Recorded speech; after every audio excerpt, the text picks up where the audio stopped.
Hey there, and welcome to Business Over Cocktails. I'm Lauren Najar, your host and hype woman, bringing you real talk about entrepreneurship. This is the podcast where we dive into the bold whys, the messy middles, and the game-changing aha moments that lead to success. You'll hear unfiltered stories from entrepreneurs, plus bite-sized solo episodes inside the Business Chaser series, where we cut through the noise and get straight to what actually drives sales, visibility, and growth. So whether you're here to get fired up or finally feel seen in your business journey, pull up a seat, pour your favorite drink, and let's have a real conversation. Hi, everyone. Welcome back to Business Over Cocktails. I'm so excited to have this person on here because while I've known her for a couple of years, I know her business, I've been able to work with her and see the ins and outs of her business, but I don't actually know her story. And so this is why I love doing these podcast episodes, especially with people that I know and love and admire their work. So I'm so excited to know more about Melissa Griffin today. So Melissa Griffin, she's a founder of Indigo Ink Interiors, name change recently, and the creative director of that as well. And she's an interior designer. And she designs beautiful lakefront homes. So welcome, Melissa. Thank you for coming on here. Thanks for having me. Of course. So Melissa recently came to my retreat in Chicago, and like a week and a half before that, she was in Sonoma. And currently, right now, she's in Nashville, Tennessee. And I'm like, oh, so like you're just a digital nomad now. Yes. I think that's the life I'm meant for. So I mean, that's nice. You know what? So yesterday I recorded an episode with a former client of mine, and I've known her probably for at least 6 or 7 years, and I've actually never met her in person. But she is now a true digital nomad. So she grew up in Georgia, and she moved to Mexico a few months ago. But now, like when we did this podcast episode, she was in Peru yesterday. And I'm like, wait, what time? Because we did it at like 4 p.m. yesterday, like Central Time. And I'm like, what time is it there? Like, where are you? So yeah, it was just super interesting. And she's actually a digital nomad. So yeah, you're all over the place. Yes. Well, I love traveling and looking for fun things when I'm there. So that's part of I'm calling it a business trip too, because it's, I always find, pretty and fun things to do when I'm wherever. And so that's part of, the inspiration. Yeah. So why interior design? Let's just start there. Sure. So I started Indigo Ink as a kind of multidisciplinary studio doing graphic design, architecture, branding, and then interiors. And I've kind of gone back and forth between them over the years, and really now niching into interiors. So I am an architect and have worked in construction in different facets for 25 years, but really my passion has come to be interiors. I like the understanding that I have of all facets of the design coming together, but really it's the interiors that get me excited. So that's kind of where I have now narrowed our focus for the studio to be strictly on interiors. Yeah. Why did you get involved with design? Like, what is it about design or this kind of life, career, whatever, designing interiors for somebody else? Like, what drew you to that? I think I really started from my love of art that my mom gave me. My mom was very creative. She was a teacher, but very artistic and creative, and kind of gave me that. So I think that's sort of the spark for where this all started.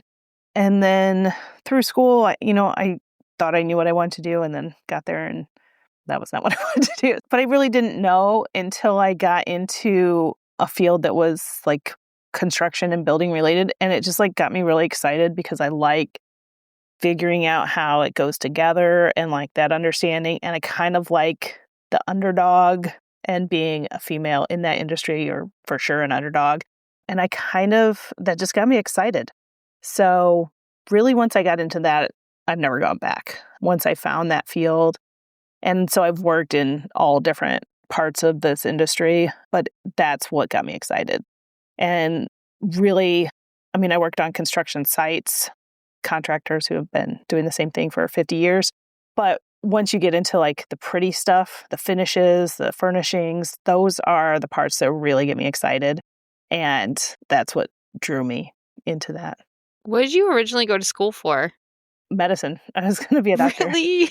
Yeah, Really? that was my start. And I thought I wanted to do that until I got to school doing that. And I was like, this is not like it was mostly the thought of I didn't want to be in school for 10 years. Yeah. But because I didn't know what I wanted to do, I changed majors a lot of times and I ended up being in school for a long time and 10 years by the time I went to grad school too. So really, I should have just been a doctor maybe and got straight to the point. But this is really what I love. So it was a roundabout path, but it's what really lights me up. So it gets me excited. And I just really fell into it and then really liked it once I was there.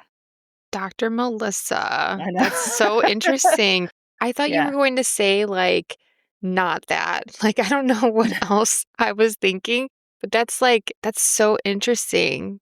Were you My like good? dad was a my dad was an anatomy and physiology professor, Okay. and I loved going to his lab, and he did later, not when I was little, but when I was like a teenager, he started teaching gross anatomy, and I loved going to the lab and seeing like he would take us on the weekends and see like I could see the body like as his students were dissecting. And my sister was like, did not even want to be in the room. She would not even go in the lab. She was like repulsed. But I loved it. Like, I was so beyond fascinated. And so I did go into physiology and, I took physiology in high school and then some in college. And I did like that part of it, actually. That was because it was so interesting to me, but I think it was just not going to be my passion. That's Yeah. so interesting. That's cool though that like you you got that love, not the love, but the interest from your dad, right? That he was Yeah. into that. But then you mentioned how then you ultimately became, what you're doing now because of your mom. So that's Yeah. I interesting. kind of have the two sides of my brain, right? Like, I have that scientific, analytical, engineering kind of like piece it together kind of mind, but not as rigid. My husband's an engineer and there's a certain type of person that's an engineer. They like things in a certain way, but I also have that creative influence and sort of like free flowing. So I like to figure out how things go together, but I'm like, well, if I don't know, I'll figure it out. And this way works too. And so I'm not like, it has to be this way. This is the way it's always been done. I don't research it in that way. I'm like, let's just figure it out. I'll make Yeah. my own design that works too. And so that's kind of how I approach things and how I like to do like a lot of custom items for my own home, for clients. I get into that just because I'm like, well, I can figure out how to do this or find the right people that know how to do it, but I have this idea in mind. And so we're going to find a way to get it. Yeah, that's so interesting. I resonate a little bit with that because I know I'm very left-brained and I can be very analytical, but when you said something about like, well, let's just like figure it out, like let's just pivot, Yeah. I feel like I do take that side as well. So like I know that a lot of people say like, oh, Lauren, you're left-brained, you're left-brained. And like I understand that, but like I'm also kind of like I can be very flowy too. I don't like a Mhm. rigid schedule. I don't like a rigid agenda, especially on vacation or something like that. Like even building a business too. Like I'm not like robotic in the sense of like, this does not compute. I don't know what to do. It's like you just keep tweaking and figuring it out. And I think Yeah. that's a nice balance to have of both, I guess. I think it is a good balance Mhm. and not, it helps you figure things out. And it's also just, you will figure it out. Like you just Mhm. like, I don't know how to do it, but I'm not tied to it. I'll just figure it out and we'll see where this goes. And maybe you discover something new that wasn't what you had intended in the at the end vision, but you find something better, like because you took this weird path to get there. Like, oh, I actually like this better. Yeah. Did you always know you're going to have your own studio? No, but because I worked for several companies, but I have never worked for like a large corporate situation ever. I've only worked for small businesses or startups, many of which are no longer in existence. But kind of through that, I got some good mentorship and learned what not to do, some things to do, where to take chances, how to lead in business and for employees and that kind of thing. But seeing that small business, I pretty quickly realized I want that freedom. I want to do that. I don't have an interest in having the rigor of a large corporate situation where you have to have, a million people approving everything to make the next step. I want to create my own thing, and I wanted that flexibility. So it came along the way, but I did not envision that when I started out. I think I just Mm-hmm. wasn't looking that far ahead, like where I want to be. I just was looking at, kind of the next step. But when I was in those small businesses, I was like, I like a small business. I like that feeling. I like the camaraderie. I like the dedication people build to that. And so I liked those parts of it. And based on some of the mentorship I received, I wanted to create that same environment for other people coming along and, holding their hand, leading them into this business also, and, growing in that way. So that was pretty appealing once I had seen that. And Yeah. then it was really once I was going to have my first kid, my son, I was like, I want to do my own thing. I want that flexibility for spending time with him. I mean, both of my parents always worked, so I just never thought I wouldn't work. I'd never thought I would stay home with my kids, like extended, period. I thought I would go back to work after a few months and that would just be what I did. But then once I got there, I was like, well, I actually kind of like spending a little more time. And I'm not meant to be a stay-at-home mom all day, every day, but I like the flexibility of going to take a day off and take them to go do something fun or be at their school programs or after school activities, things like that. So I like the flexibility, and that's what drove me to start my own business. Yeah. The time freedom is so invaluable. And I think that's the real win in a lot of cases where if you want to pursue your own business and, everyone talks about like, oh, making money and everything will be wonderful and great and have this financial freedom. And that's really great. But I think the invaluable and like it's hard to put a price tag on it is Right. that time freedom and the flexibility, like you mentioned. And I think like, especially for you too, like a lot of times you're project based. And so like you can like, yes, you have to be on call sometimes. And yes, you have to like move the project along, but you don't have to sit and be chained to a desk like, every Monday at this time or, you have true flexibility. And so I want to ask you like maybe a couple deeper questions on that because like for me, whenever people come to me and I'm helping clients and they might have a 9 to 5 and or they might have like a business where it's not set up for freedom or they even just talking to like normal people and they're like, "Oh yeah, it would be so cool if I did that one day." And everyone wants the flexibility. Everyone wants to go to their Mhm. kids' games and not work. What do you think is the difference between you and those people? Like why were you the one to take that step? Well, it took me a while to talk myself into and really give myself permission to do that. So I would say the first thing is I do honor and know that it was largely because I had a partner Hmm. with a steady income. And he's not also owning his business and, the insecurity of that. He had and has a secure job. So I know that was part of it.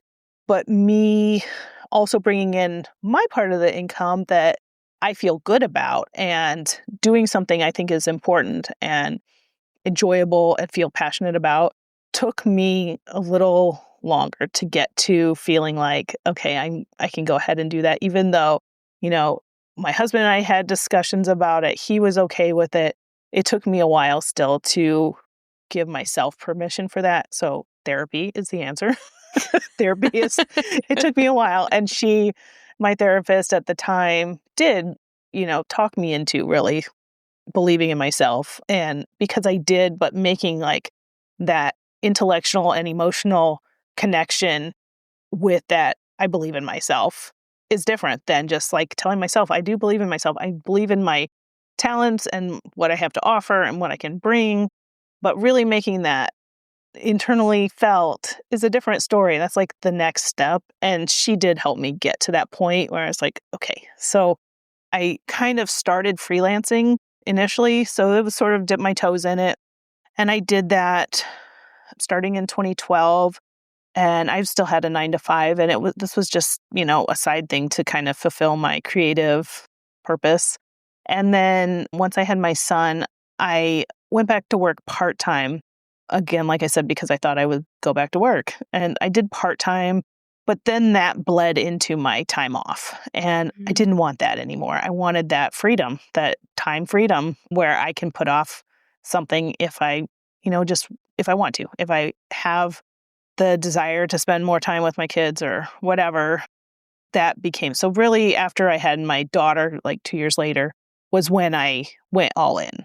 I didn't go back to work after that. And I just took the chance on myself that because, coming back after having a second baby, I was not ready to like dive in. I wasn't ready to dive into anything 40 hours a week, much less, the full, even more than that it takes to run a brand new business, really.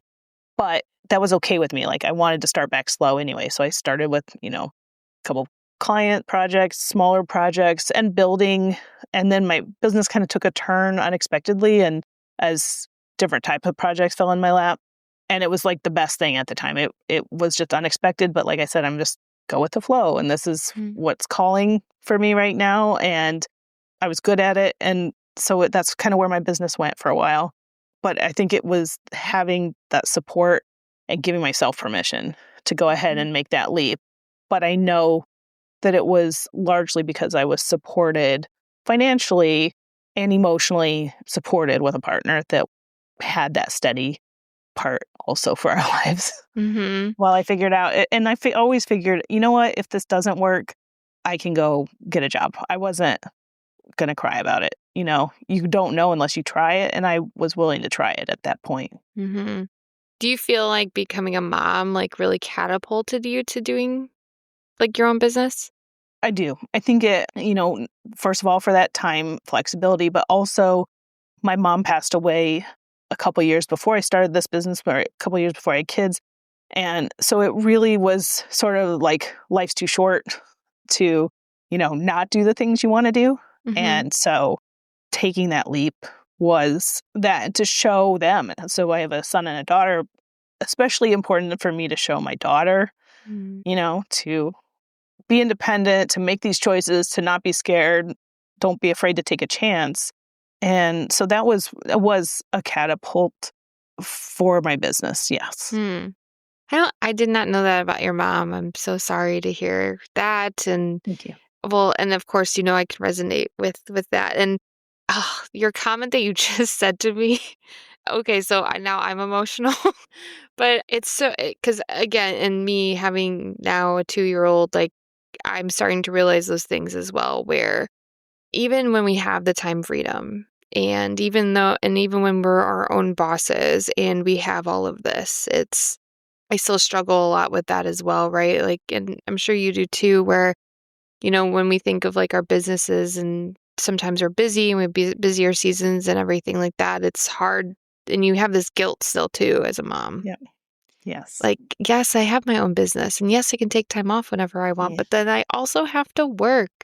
Yes. But I love and what you explaining that to them is hard too. Sorry. Yeah. I love what you said about like just like your daughter and showing her that like you can do this. Like I definitely feel that. And actually someone reflected that back to me earlier today too about like what I'm doing. So yes, I I do feel think all of it's that. important. Yeah. I mean, I think it's a great example for your children to see you taking risks to build something that you envision for them. My kids have never known two parents who get up and go to the office at 7 or 8 in the morning and come home at 6 at night. They've just never known that.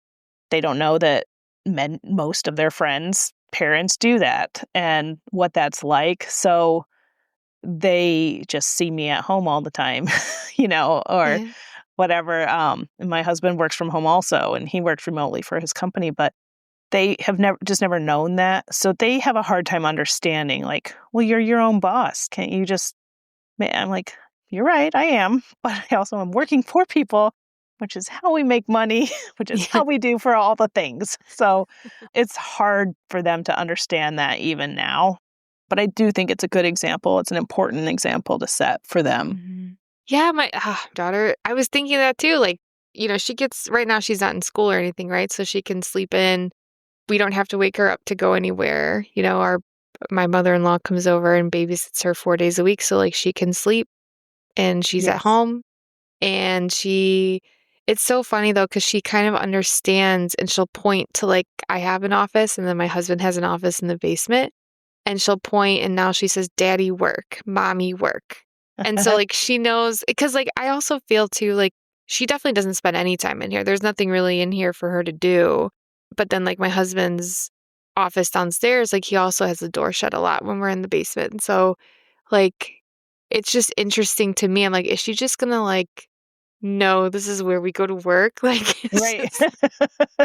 because Yeah. before I feel like she didn't know where we went. Now she knows we're here, but she Right. knows that she can't really come in here. Yes. Yeah, but I know that, of course, eventually at some age, she's gonna just like open the door and be like, "Why can't you play with me?" Like, Right.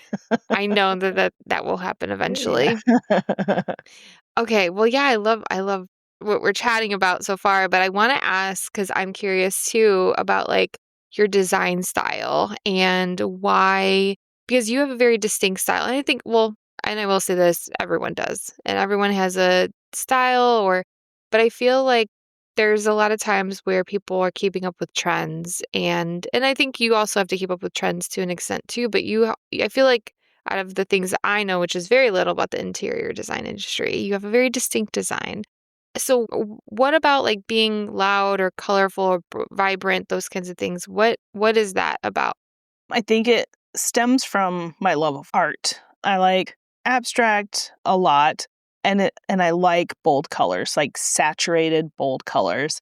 And I think it brings me so much joy to see like bright colors. Like I like to wear color, I like to accessorize with color, and then I like to put color in my home. It's just makes me so happy.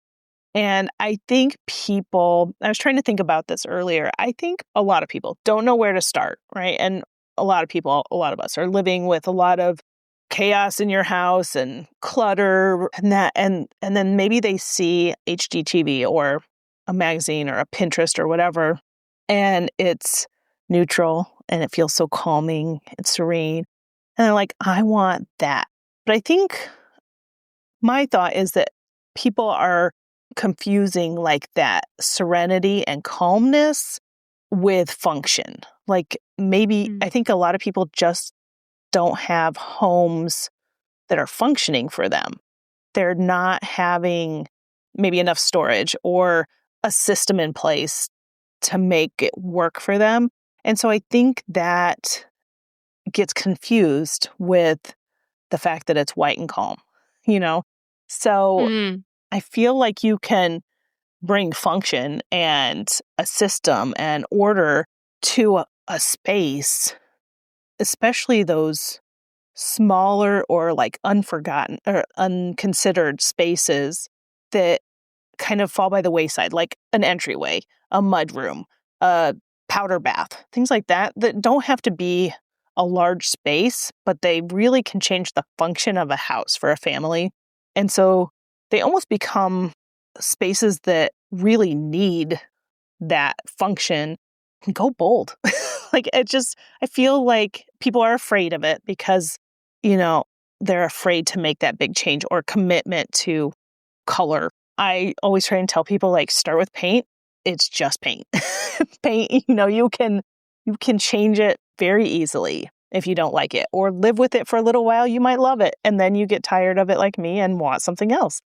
And that's, it's just paint.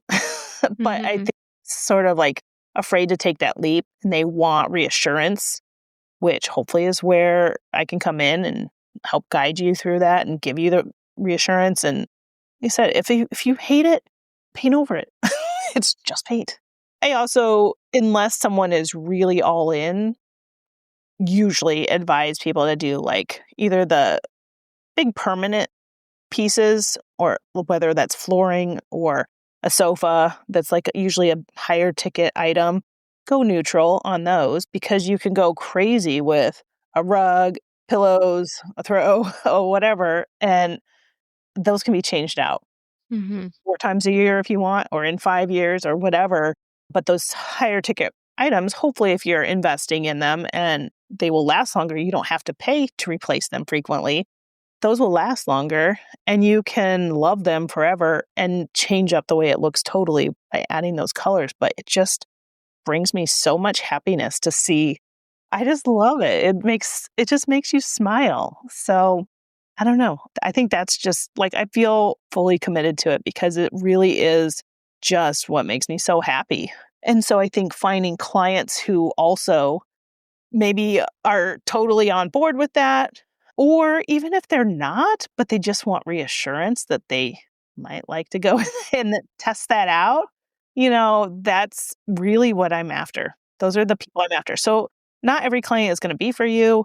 Not everyone's going to feel aligned with you, and that's okay. Like if I had the biggest team in the world, I can't serve everybody. Right, I'm right. looking for that specific set of people who want help and are in my lane. And Mm-hmm. I am driving in my lane. So Mm-hmm. I think it's easy to say, like, yes, bold, colorful, that would describe your design style. But in 3 words, not using those words, how would you describe your design style? layered, maximalist, joy filled. Hmm. I like that one. How do you feel your personality comes out in your design? So am typically an introvert who Yeah. likes to be extroverted at times, but then I need a little respite. Mm-hmm. But I think when I get in something that I'm really passionate about, like interiors and architecture and just like whether it's picking art, like I get so excited about that. It makes me like come out of my shell and like I could talk forever about that. Like I just love it, just gets me so excited because I can start to envision something that I think can be amazing. Now, getting other people on board with it is sometimes like they have a hard time visualizing, which I get it. It's hard for someone who doesn't have that brain to visualize something, help them visualize it. So, Mm-hmm. that's why we use tools to do that. But like I can start to see it in my head, what I want to do, what I could help you do. And I get very excited about that. And that just like brings me out and I could talk forever about that. So I think that opens up my personality a lot when I'm just have something that I love so much. Yeah. Have you ever done your human design? No, Do you know what that is? no. Okay, so it's basically just like how the stars and the sun and the planets have aligned, and on the date, the location, and the time you were born. And so there's different Okay, types of like, it's just like another personality test, right? We talk about sure. introvert, extrovert. And so I'm similar in what you just said, where I feel like in newer situations, going to like networking events where I'm not putting them on, like I'm very introverted and it takes a lot of energy for me to start the conversation. But as we all know, if I'm talking about anything that I'm passionate about, I can talk and talk and talk and talk. And so my human design is that I'm a generator.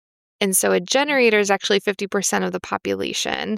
And so then what a generator does, and there's so many different like attributes and gates and all these other things about you specifically, but there's 5 types of human design. And so a generator is the more common one, but basically like when you are in alignment with what you are doing, then that means that you can talk and talk and talk and talk Yeah. and talk, and it's ease. So like your self theme is like ease.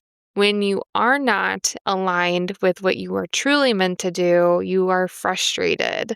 And so anytime that I feel like I'm frustrated with something, I'm like, okay, like this isn't going anywhere. Like I need to figure out how to be more in alignment with myself. But basically, also it says that like when you work and you're doing the work that's like in your purpose and like alignment, that like you can just work forever.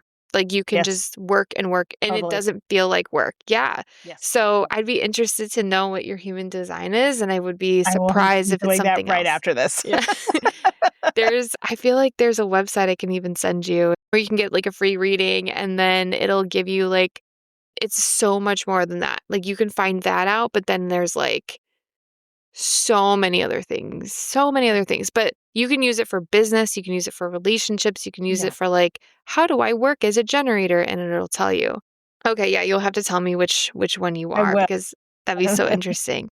Okay, so more about like design though, and then, maybe thinking about your clients, but I would love to know more about what's one room you think like tells the most about somebody? Okay, I could go two ways. Okay, I say bedroom because I think a lot of people who are like me, like extroverted, introvert, maybe description kind of thing, like you like interacting with people, you like being in those groups, you like putting yourself out there. But like you said, it takes energy. So when you come back, you want your bedroom to like be a retreat. So I think there's that.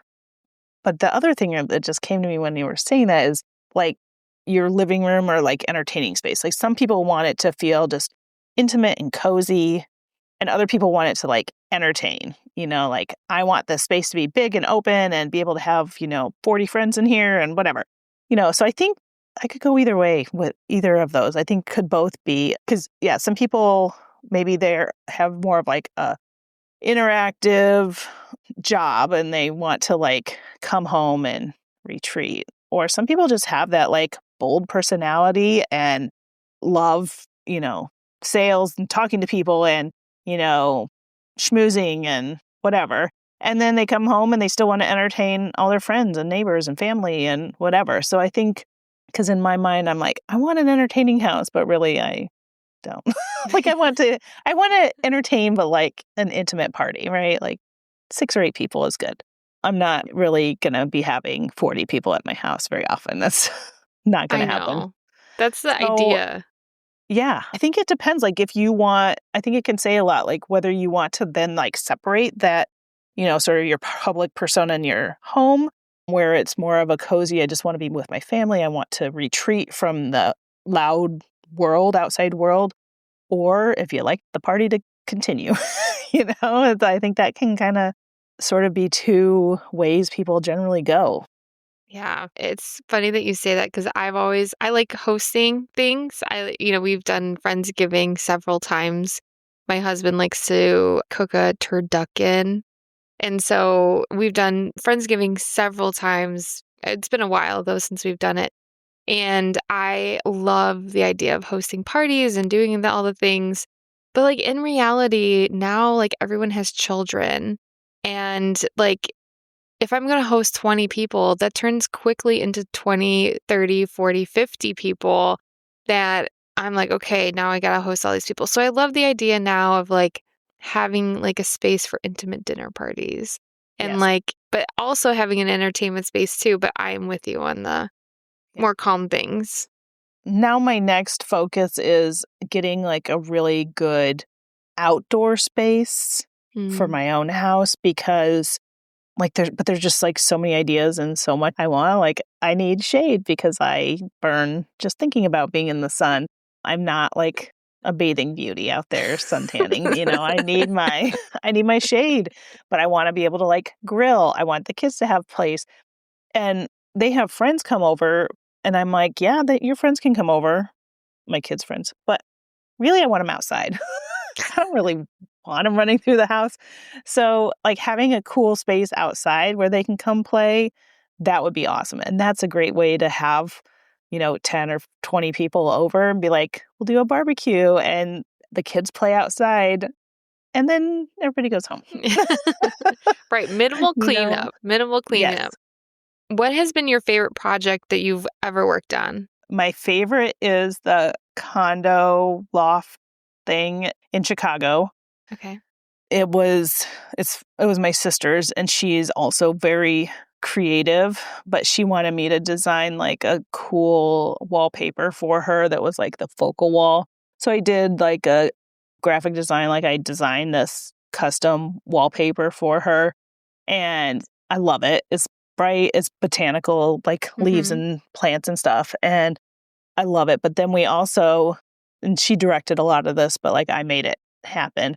We picked all the paint colors that went throughout her house, like in each different room, came directly from that wallpaper. So it like informed a lot of the other decisions that were in the other spaces. And, we did like a custom sofa that was a color that came from there, like it matched and not matched, but, it was pulled out of this awesome mural that I did.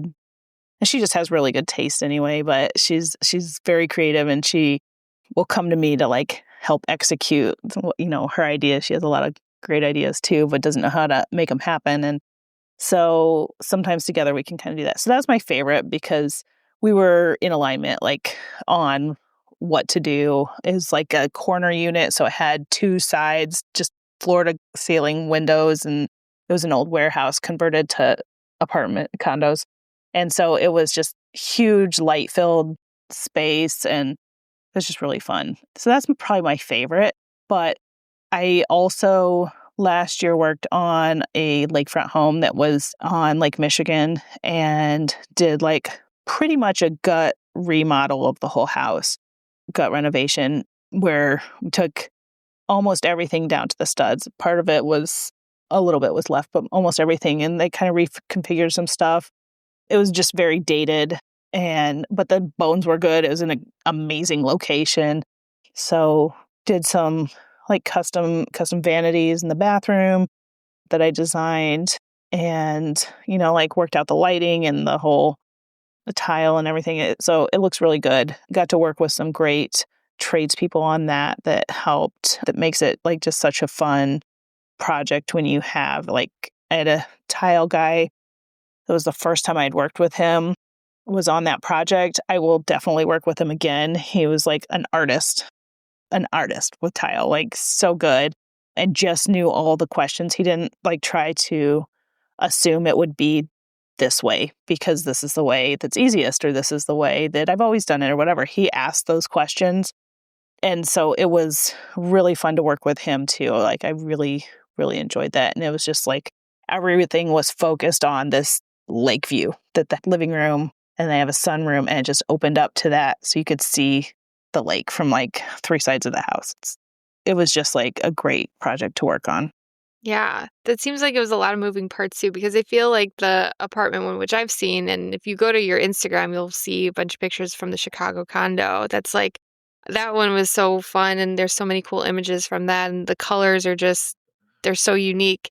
I feel that that one, of course, is completely different than this complete gut remodel that you did. And it's so crazy. And again, like working with you and learning more about your industry, your business specifically, interior designers, they run a lot. And that's why you need to have also the title of creative director, because Yeah. you Yeah. run so much in a project. It could be as simple as wallpaper in a room and like, how you do like the colors and stuff, but then it's like lighting and vanity and electricity and just like all of the people you need to manage as well. It's a lot. And I'm sure it There's can a be lot a lot. of moving parts. Hmm. Yeah. I think it's something a lot of people don't fully understand. Like when you want to hire a designer, why would I hire a designer? I can do this myself because I know what I want to do.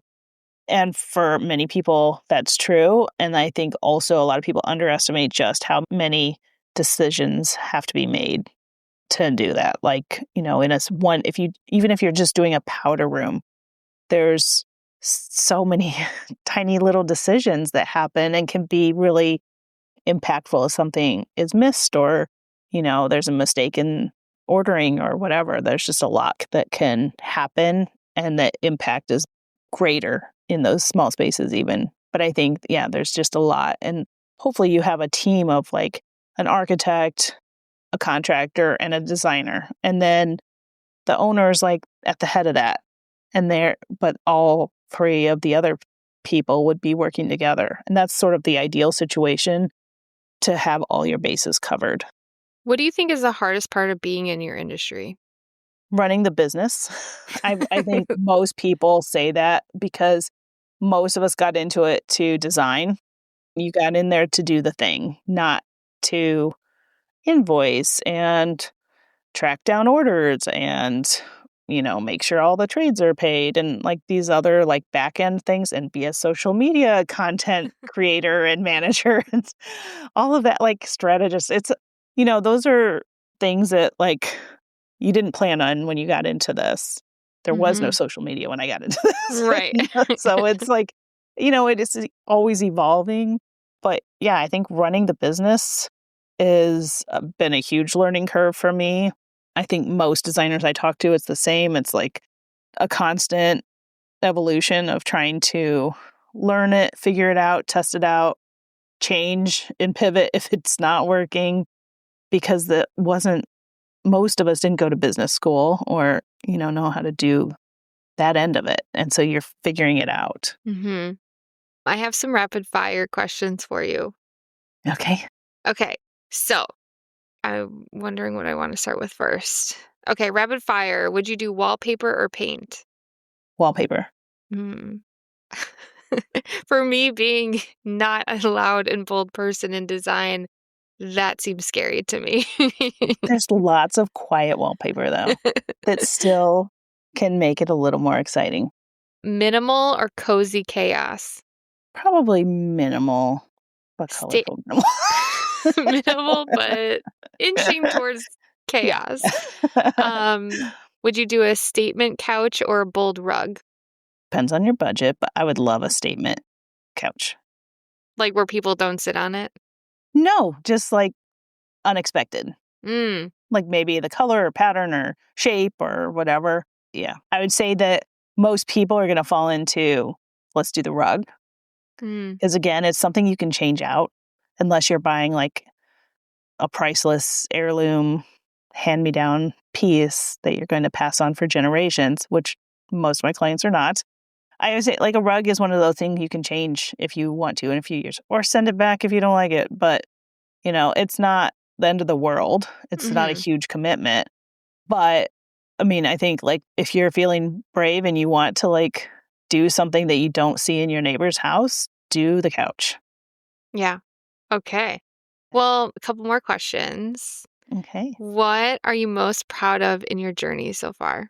Well, I think recently really focusing on who I want to serve and making that pivot and making that clear for myself and my business, as well as then trying to message that and get that out to clients I'm really proud of that. Like, because I think for a long time, I either didn't go with what like my statement style is for somebody who was afraid of it, and I didn't push them hard enough. And rather than like minimizing myself and not like fully embracing my style is what makes me unique. That is my differentiator, one of them. And I think just like really embracing that and targeting that and targeting at the right client, I'm proud of that. I think that means I'm turned down some jobs. It means I don't get some clients who, don't feel aligned with that, and that's okay. Yeah, just not saying yes to the money and everything, because I feel like it is about impact as well, because it's someone's like personal space. A lot of times you're designing, not only are you designing their homes, but it's just such a personal thing that you're doing. And it is. And I want people to understand that like this is your space. We're here to design it, hopefully push you beyond what you might have done on your own, because like we want to stretch you a little more creatively. And that doesn't mean like push you into total discomfort, but like maybe I wasn't expecting that, but I really love it. That's, I think, like the sweet spot there is pushing people just a little bit farther. And that makes people like, I didn't know I could go there. And I love it. So I think finding that is a good balance. What kind of impact do you want your work to leave on people? Let's see. I think that I love to create spaces that are memorable. Like I said, that's something you wouldn't there's part of it that's like whimsical that you wouldn't expect, that you aren't going to find in your neighbor's house.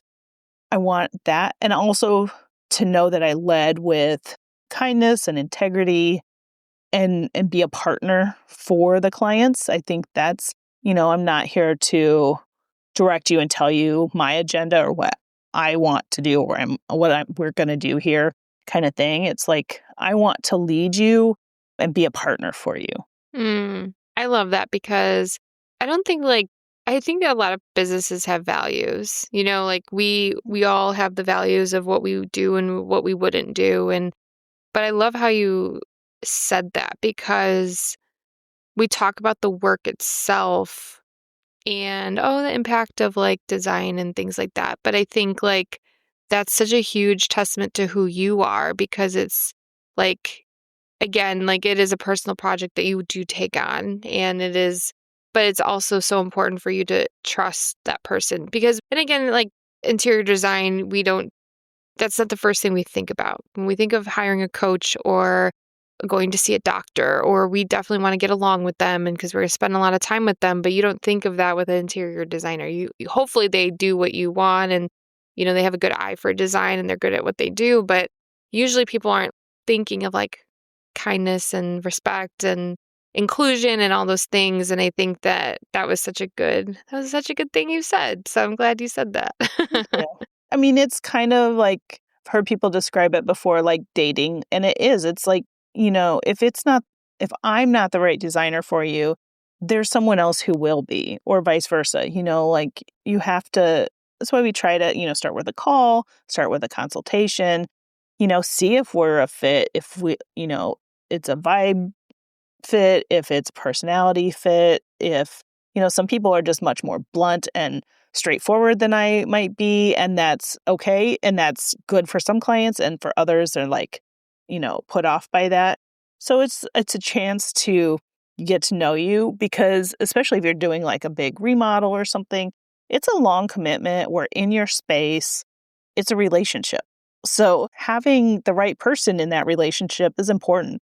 So find, the right person that fits that role for you, as a client. Not everybody's going to be the right client for us. So it's kind of a chance for us to see in both directions if it's a good working relationship, and those clients become friends sometimes. So you want somebody who's going to be who you can see all of that with. Mm-hmm. And last but not least, how can we find you and connect with you? Yeah. So I'm most active on Instagram at Indigo Ink Interiors or my newly redesigned website, indigoinkinteriors.com. And you can contact me there. Yes, go look at her pretty pictures on Instagram. But your website at the time of this recording, it came out a few weeks ago. And so it's so pretty and love your new brand. And she was formerly Indigo Ink Designs. And so I made an effort to I need to say interiors. I need to say interiors. Yep, focused on interiors now exclusively. So that's been just a little minor shift, but it's meaningful and intentional. Well, thank you so much for speaking with me because, again, I think I've said this in previous episodes too, where I didn't give a lot of details to anybody of what I was doing unless you wanted to book. And so at the time of this, the public doesn't really know what the title this is going to be and the structure or whatever. I've given hints and stuff, but thank you for coming on and being a part of my first batch of episodes. And thank you. I'm excited. This is fun. It was nice to take a peek behind the curtain today and get to know you more because, again, we've been connected for a while, but I didn't know some of these things about you or how you got started. And, even people that I've known for much longer, it's we hear, my friend Rebecca, you know her pretty well. So, she knows, the stories and then your business, but why do you do the things you do? And you don't get a chance to talk about those things sometimes. So this is what that's going to do. Dig in for sure. Yeah. Well, thank you so much. Thanks for coming on. Thank you. Thanks for tuning in to another episode of Business Over Cocktails, where real stories and bold business moves come to life. If this episode lit something up in you, share it with a friend, tag me at Lauren Najar or the podcast page at Business Over Cocktails. Make sure to leave a quick review as well. It helps more than you know. Until next time, keep chasing what matters and building the business that feels like you. Cheers!